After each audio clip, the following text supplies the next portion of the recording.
Dato Jake, can you see me? Yep. Is the sound good enough? Yeah, it's fine. Yeah, it's fine. It's Right. great. Thank All you. right. Dato Jake, I just want to say thank you so much for your time. I cannot be I apologize. I've been missing this because I've been really busy. So yeah, no, completely understand, but I think it's really our privilege to have you on. It took us a while thank to you. get you on. Appreciate it. Yeah, thank you. Yeah, because I think I've been a fan for a while. I've been doing a bit of research as well, and I say, wow, it's quite impressive. You know, a person that you speak to as well. So, anyway, Thank you. are you ready? Yep, sure. All No right, problem. 3, 2, 1.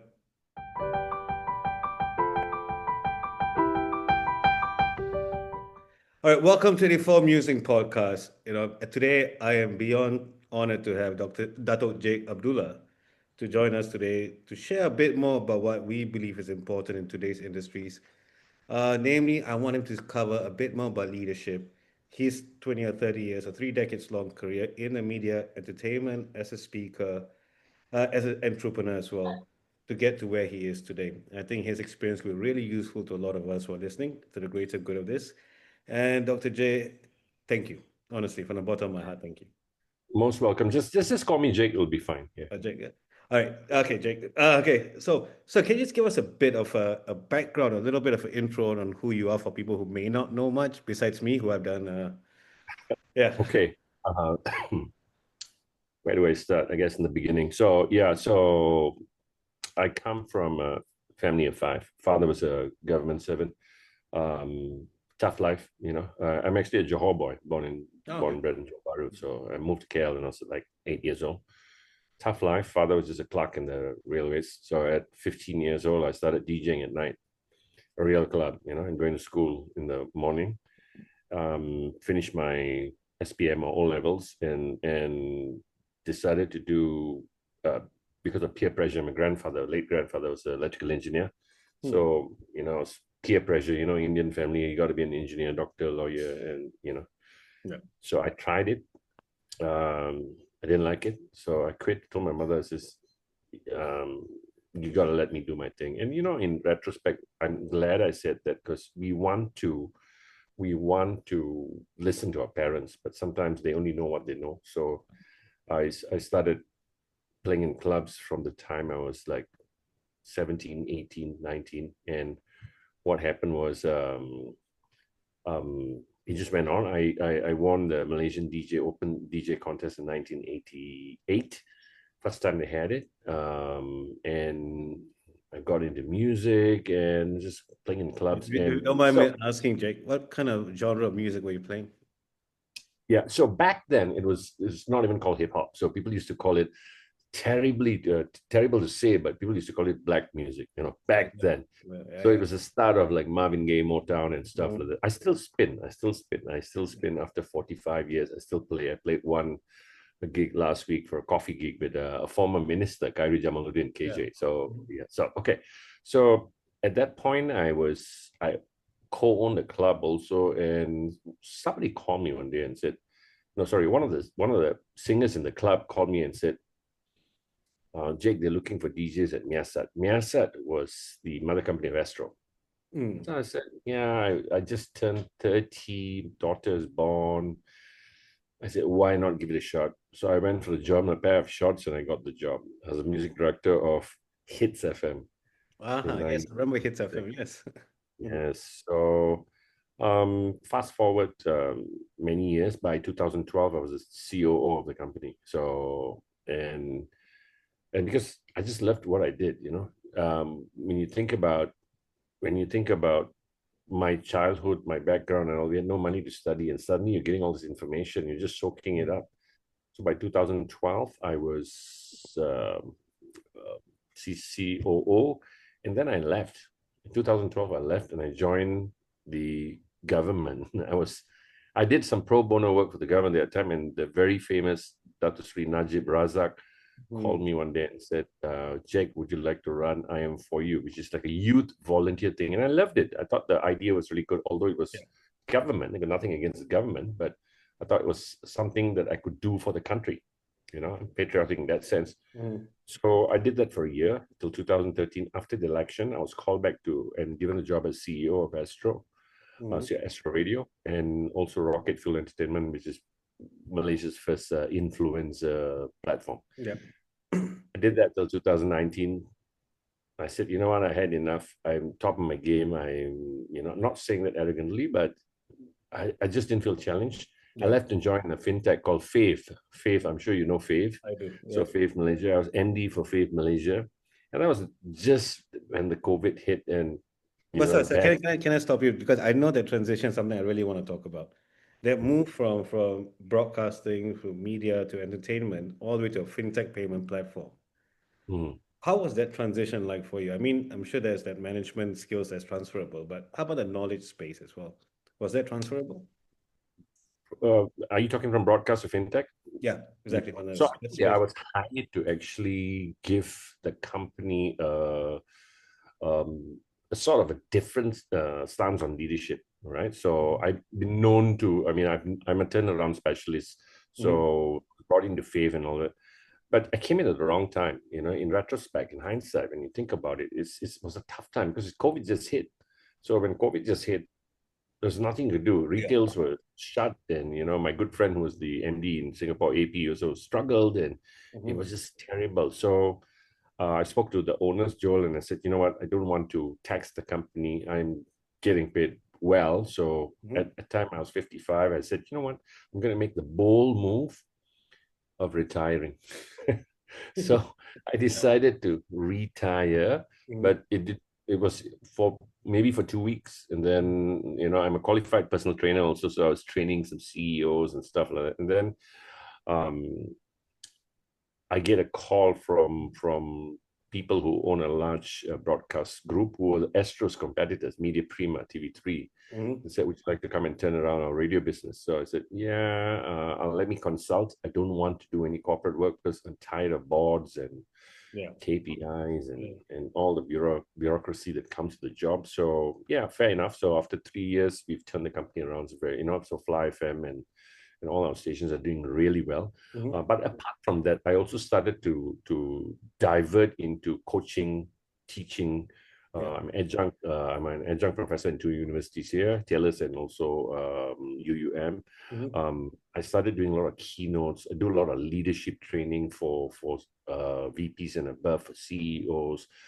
So it's been fascinating. I wrote a book about 2 years ago. It's called Book of Jake. So my next book is coming out in December. It's called Be Uncomfortable. I think my whole brand is about, look, stop complaining, stop whining. It's Yeah. very hard. It's like a cross between Jocko Willing, Alex Hormozy, and David Goggins. So, I'm 60 years old this year and I still train every day. I Yeah. still, I make sure that I'm squeezing the best out of life for me here.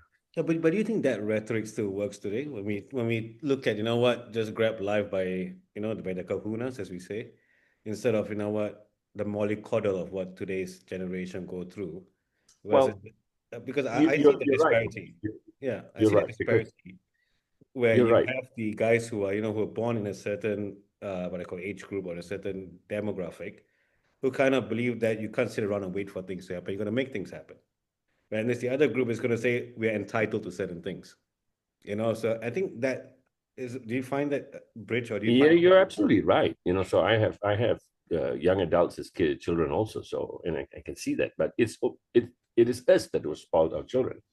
Mhm. So, so my parenting style is a little bit different. And, I says, look, you got to do the hustle. You got to hustle. You got Yeah. to go out and do anything that works. You got to find yourself because in the end, I know so many people who are doing really well financially, but are so unhappy, you Hmm. know, like compared to when I was in Astro, I'm probably getting paid half of the, or maybe less of what I was doing then, drivers and the whole works, the corporate Yeah. lifestyle. But Yeah. I'm much happier now. I have peace of mind.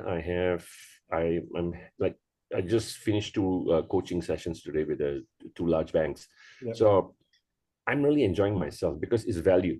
And I Mhm. realize it's value, So if you ask me, are these skills transferable? Highly unlikely because to the generation because they are wired differently. Yeah. They're really wired differently. Yeah. You know, we've But is thrust it an iPad to them. We've correct? thrust, But sir, that goes back to my question as well when we speak about this, which I have very bold opinions or very loud opinions on, is the fact that I think that it's not, I think parenting is one thing for sure, but I can't blame it all down to parenting because most parents are first time parents. But I think the other thing I also build in is the influence of the internet, the influence of social media, the influence of things you grew up with at a very young age, where validation is made or given to you, not via your parents or your peers or it's given to you via the number of likes and the number of comments you get on a post, how viral your videos goes. Because when I talk to kids or I mentor kids today, I ask them what's their highest aspiration. They will say a YouTube star. And that's your highest aspiration as someone who's 17, 16, 15. And I think that kind of defines a generation by itself, right? When you write something about, I think when I took a quote of you, I think something about embracing change at the hardest point. It's a quote from your line. And at the hardest point in your life, you got to embrace change. But Yes. yeah, but then you think that is not possible for these guys today, the people who are No, 50. yes and no. So I actually like social media. I really like it. You see, it's like to me a supermarket. You go in there and you can go to the snack session and you can, you know what I mean, what's Mhm. easy and pick up. And you so I like social media. I spend a lot of digital time, screen time. I'm looking at Tom Billieu. I'm looking at Alex Homozy. I speak to several people. It's really interesting because I'm getting information. Never has there been a time in the world that you can access information so easily. So we can't blame social media. I guess what we can do is start to influence them into understanding. But even then, like I said, this is a generation that has, we have spoiled our children. Mhm. If back in the day, you ask your dad something like that, it says, I never went to a KFC till I was 18 years old. Yeah, You know, I so know. this is a generation that is struggling. And you're absolutely right about social media because right now the currency is changed. It is now right now the attention is the Trend economy. currency. Yeah, exactly.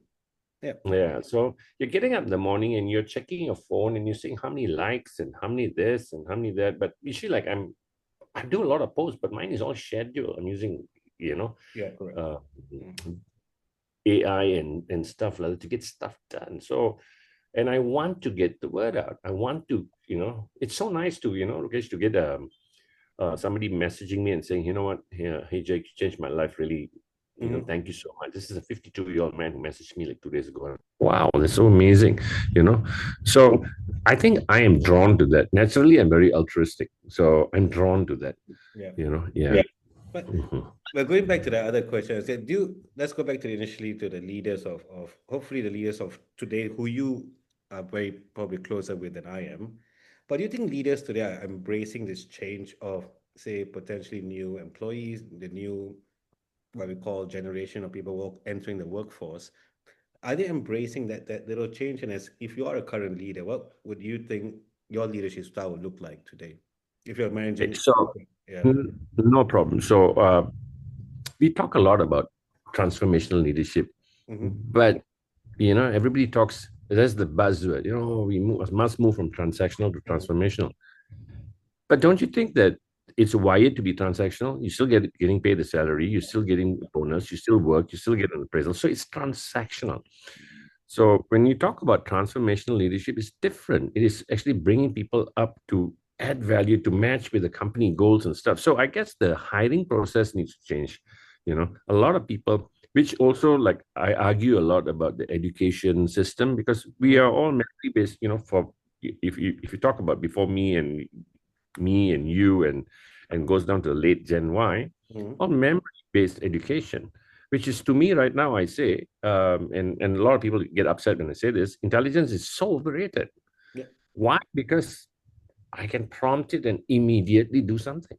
Mm-hmm. So soft skills now, EQ becomes right now to me so primal in leadership. Yeah. Leaders need to be able to nurture. Why are some countries working? Why is Finland doing so well? Why is Japan doing so well with their, why? Because they've emphasized the soft skills, and soft skills are going to be, to me, one of the biggest growth areas in leadership. Yeah. Mm. I agree with you. I just had a chat with Dr. Justin Cohen about the same thing. It's not AI. He says the ability to lead with AI. He keeps saying Yes. able to use Yes. AI to your advantage. I had Yeah. two or three podcasts before. So you might know a couple of them, so. But anyway, Hmm. the other thing I was to say, how do you cultivate? Like I said, put yourself in the shoes today again. I know you're trying to be retired now, No, but no, I'm not. I'm doing more. I'm doing more than when I was working in Astro. Like my days are from 5:30 till about midnight every day. quite the You know. morning to 11 p.m. Yes, yes, yes, yes. So every when I get up and do my super prayers, from that time I'm working out. I'm talking to clients. So it's interesting. Yeah, Yeah. And I'm what do you working think? harder. I know exactly, but you're doing things you enjoy more, I guess. Yes, Yeah. But what yes. do you think has been the hardest lessons you learned throughout that entire, okay, not hardest lesson, that'd be a very tough one, but what do you think is a key lesson you think you've taken away that you would like, that it's possible you can share to some of us in that span of time from moving from Astro to Faith to where you are today? As cliched as it may sound, fortune favors the bold. And we are all paralyzed with our own fear of what if, and that's why I challenge myself. This is why can't I do this? Why can't I write a book? Why can't I do this? I'm, Hmm. I'm sitting for my I'm about to get into the proposal defense of my second PhD. So why can't I do this? Why can't I? So because to me, and I'm speaking from a religious context here, Yeah. my greatest fear is when I meet my maker and I'm questioned on why I didn't exhaust every possible potential that was given to me. So that's to me my reason. I can complain. My father before he died, he was a security guard. He was a clerk. I can complain about this. I can talk about how unfair life has been. But to me, what an amazing story I have. You Yeah. know, and that's why I feel if I one piece of advice I can give people is look, if you want it bad enough, okay, just stop with the whining, stop with the excuses. One, ask for help. Number two, get a roadmap. This is where we are. This is what we want. Find out what's in between. You'll get it. It might take some time. The problem with people is they don't have patience. They don't have consistency. They Mm. don't have repetition. You know, I teach martial arts. So because I teach martial arts, to me, is the number one thing that we do is repetition. You keep doing it until you get it. So how do you actually defeat that? So be repetitious, have a plan, stick to it. These days we are distracted. Social conformity, you Yeah. know, playing pickleball, everybody wants to play pickleball. Coldplay's in town. I got to see Coldplay. Why? I don't know. Everybody wants Coldplay tickets. So it's social conformity. And I don't blame them because But social that media, like, also existed in our time as well, right? So I mean that there was that social conformity as well. But I think in our time there was also a huge economic difference between the haves and the have-nots. I mean yes. so if I could afford it, then or my parents could afford it, then I'm in a certain I can do what I want. But I think I speak for myself here, sir, and my parents couldn't afford it, so I was never in that. Neither, Yeah, neither did mine. But even when I earned the money, I did not want to, exactly. I knew. So my vice, Rukesh, is going watching Liverpool play football in Anfield. So that's my vice. I go a couple of times a year. So, again, like I Mine, said, I mine can be, is mine is United by the congrats on the league title. So we all have our flaws. So I let that's,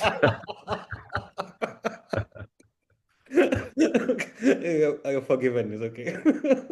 Alright. But yeah, but it's no, it's very funny because I also think that does that mentality to stay today with the kids who have also not kids, anyone who has access to certain you know if you have access to certain things, life is slightly easier, right?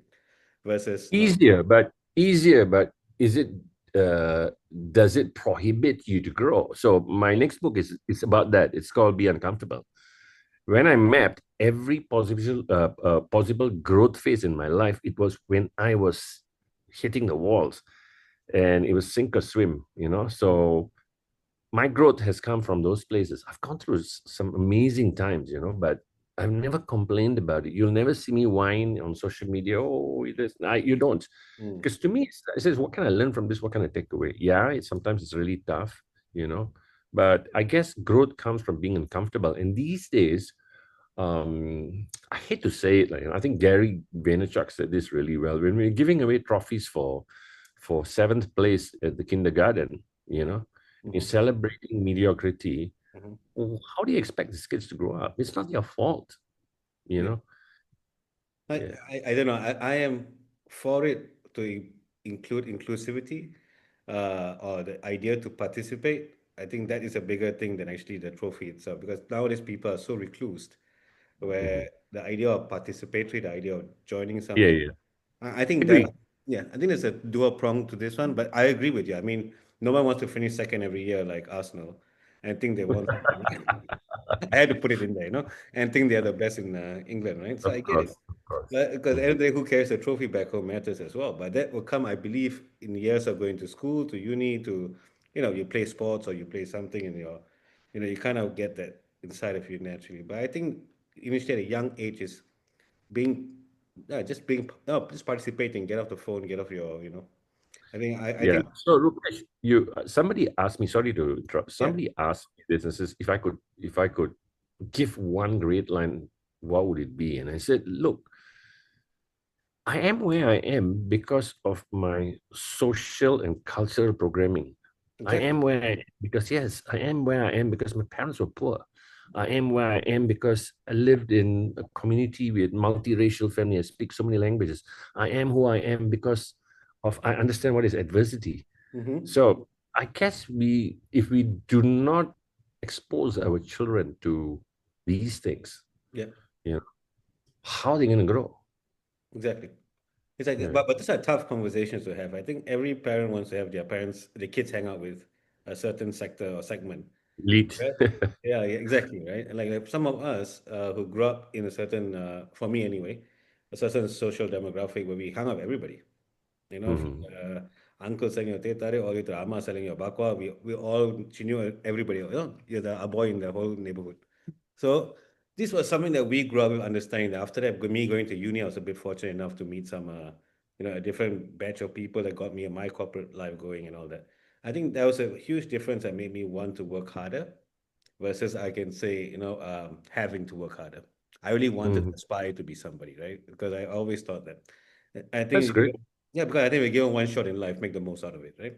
So, and, Okay. and and that's where I think I come from. And when I also try to help people are aware, having hosting someone like you, Dato, it's also very important that I hope this message transcends as well, right? It's not just about one man trying to change the world, but I don't feel it's anything more than that. But I'll make this a bit more fun for you instead of us going up and down about hoping the best for the community. I will just ask one more thing that's a bit more fun. Okay, let's talk about this is what really caught me about you, Dato Jake. So it was that interview with Tun Mahathir. That's the one that I saw the word, and I was blown away because I never saw Dr. Mahathir so candid in a long time. Like I'm sure it was his 100-year birthday as well. I think it was that time, right? Yeah. So Tone is amazing, actually. Polarizing as hell. Mm. Polarizing as hell.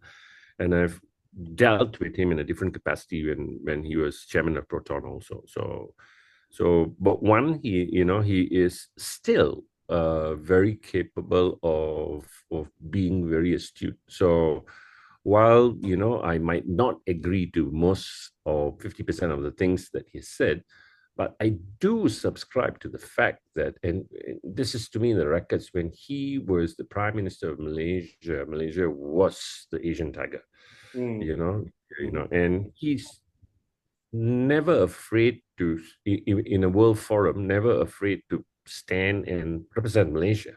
Yeah. You know, he takes people to task. So, and I like that about him. Yeah, yeah. I think that there's two sides to Dr. Mahathir that I think from someone sitting on the outside, I always Mm, find that there's always the statesman, politician, Dr. Mahathir. I think there's a human Dr. Mahathir. And I mhm. think I think what you have managed to do, I think for someone like me who watched the podcast, you managed to humanize him to a lot of Yeah, people. because I didn't want to talk about politics because Yeah, it is there. Because, yeah. and I knew he would, if I speak about politics, he will go on a different tangent. Mm. So I decided that everybody is doing the same thing. Let me speak about something else. So and you could see, and you could see that he didn't anticipate the questions because I didn't give the questions. So Ah, okay. yeah. Yeah. But what would you think? Like, well, how would you define him? I mean, you've known him from his days in Proton and also over the podcast. Mm. I think it was an hour long, I believe. And what do you take away from him as a because I respect him purely for the fact that I think he got not his policy so much, but I think as a father, I mean he's raised great kids, his wife, Mm. and also I think he's got a good standing in the community anyway. So, what do you think of him or his leadership things that you think he could have done better or he could have changed or he could have not policies? I don't talk about policies on this one. Yeah. But So you said he was a tough man. So was Lee Kuan Yew as well. I know they butt heads all the yeah, time. yeah, but I subscribe to, sometimes you have to bite the bullet and do certain things. Um,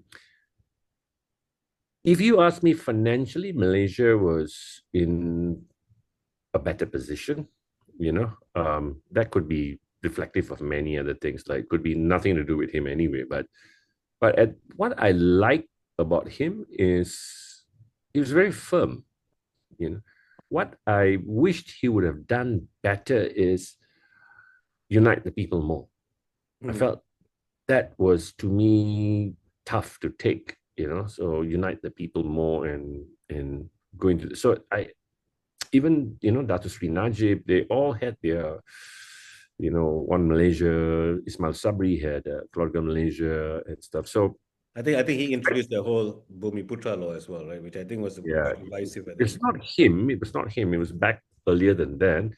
It is fine. You want the Bumi Putras who were marginalized to come up and all that, but but they so expanded upon that. They kind of segregated the yeah, Indians and the so Chinese.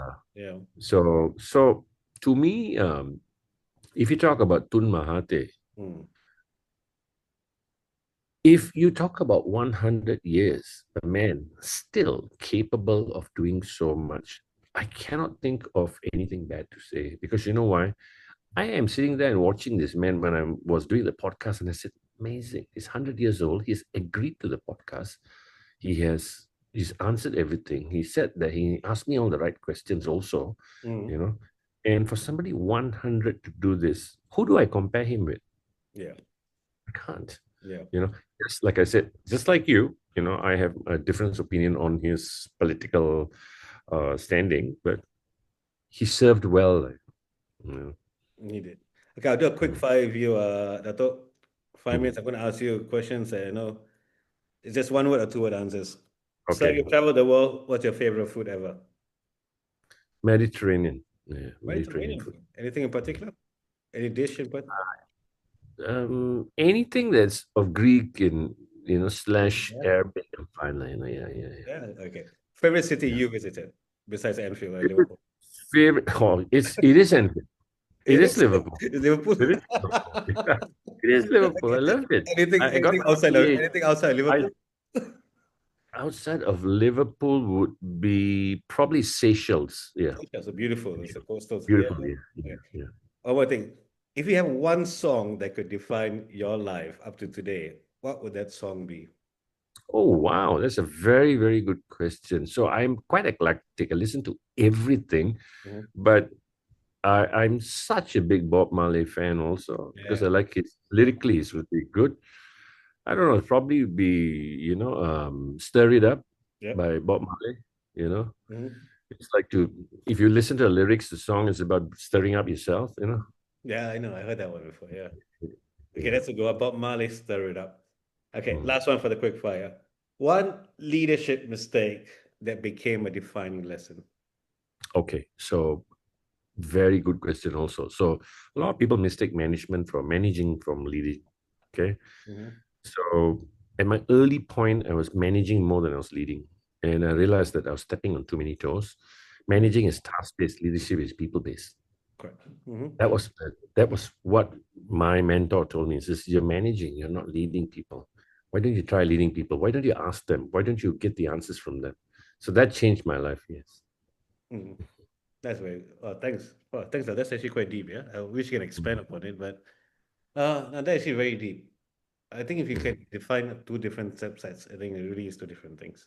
All right, Mhm. that's I'm gonna leave you because I promise you 30 minutes. I don't want to take up too much of your evening as Thank you well. so much, I Rakesh. got one last thing that I got to ask you as a favor. Can Mhm. you drop something for us you wanna that I can potentially use or potentially share with the Mhm. rest of the larger community and people ideally within the ages of 35 to 55 on where you Mhm. see us heading towards professionally, personally, and what we should encompass more and what we should Mhm. try to keep as our skill sets or not just a AI part and all that kind of, but individually. Okay, so Because the world I'm is speaking. changing too fast. I feel the world is Yes, changing too fast for a lot and of I people. love it. I Yeah, love it. some of us enjoy it, but a lot of us are finding it very hard to keep up, right? So, Yeah, what's I the love one it. piece of advice you want to give them the way that you have managed or embraced it? Be a child. Be a child. Be inquisitive. I tell people be inquisitive. At the age of 58, I created Malaysia's first AI DJ for Fly FM. I created a AI influence for bank, and I'm 58. And how did I learn it? YouTube and stuff. Be inquisitive. Yeah. Ask questions. Don't be afraid to fail. Don't be afraid to say sorry. Don't be afraid to ask strangers. Mhm. These days, there is no limit to learning. You can learn from everywhere. The only thing that is standing in your way is your fear. And you are right, because we are very fearful of what other people will think. But if you eliminate that, if you eliminate the fact that I am not shy, I'm not afraid, I don't care of making myself fool, Mm, then you become the most dangerous person in the room. And mm, I have always embraced this. I will ask these questions. Even if this is, hey, what do you think about that? Hey, how do you do this? I'm so sorry. So the second thing that I want people to start to think about is language. Language is so powerful. yeah. How we face things, persuasive power, how do we navigate? Language becomes very, very important. And that's what I teach CEOs. Is you can operate by using just words, tone, power pausing and stuff. Yeah. So study language, study how you can speak, study how you can talk to a person, study how you pause. Classic example is Barack Obama. Mm, Brilliant, mm. brilliant, right? Great orator. So Yeah. so language becomes very important. How we use it becomes very important. That works. Be creative and improve your EQ and your language skills. Yeah. Mm. So, can I ask you one thing? Because I've seen quite recently, because I've been stalking you on LinkedIn quite a while. You're big into this whole fitness thing now.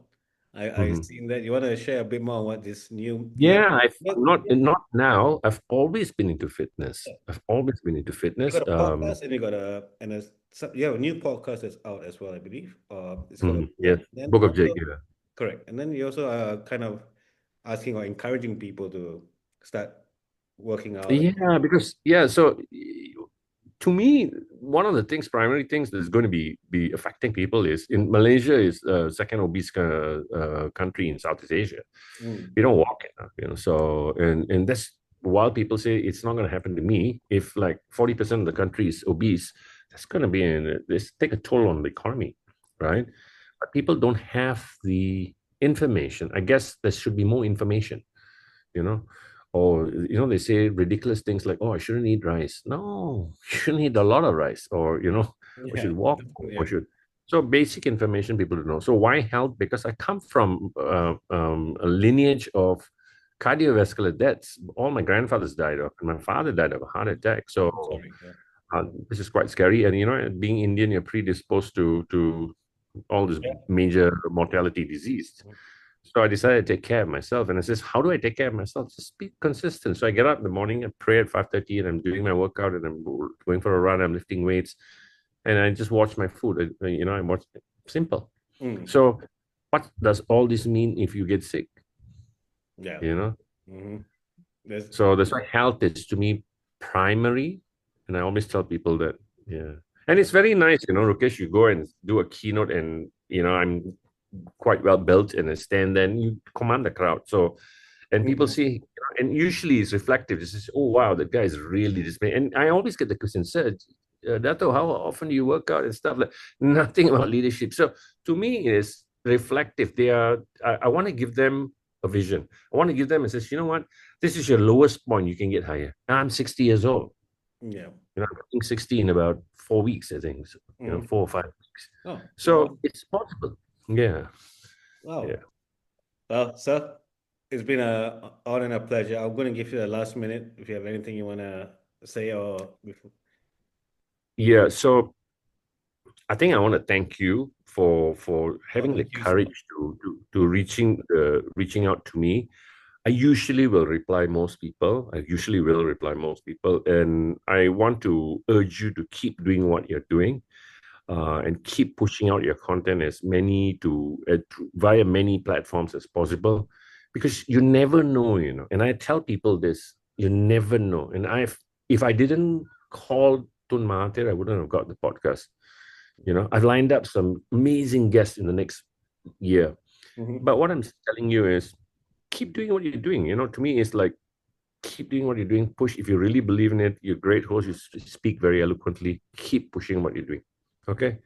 Thank you, sir. I really appreciate your time. And if I'm ever in Singapore, I'll give you a call. Please do, and I'm gonna call you out as well when I come to Please, please. pick you up because I need to bring you to a United bar over there. I heard they, I heard they got drinks for 15 ringgit or something. No, no, no. I probably get murdered.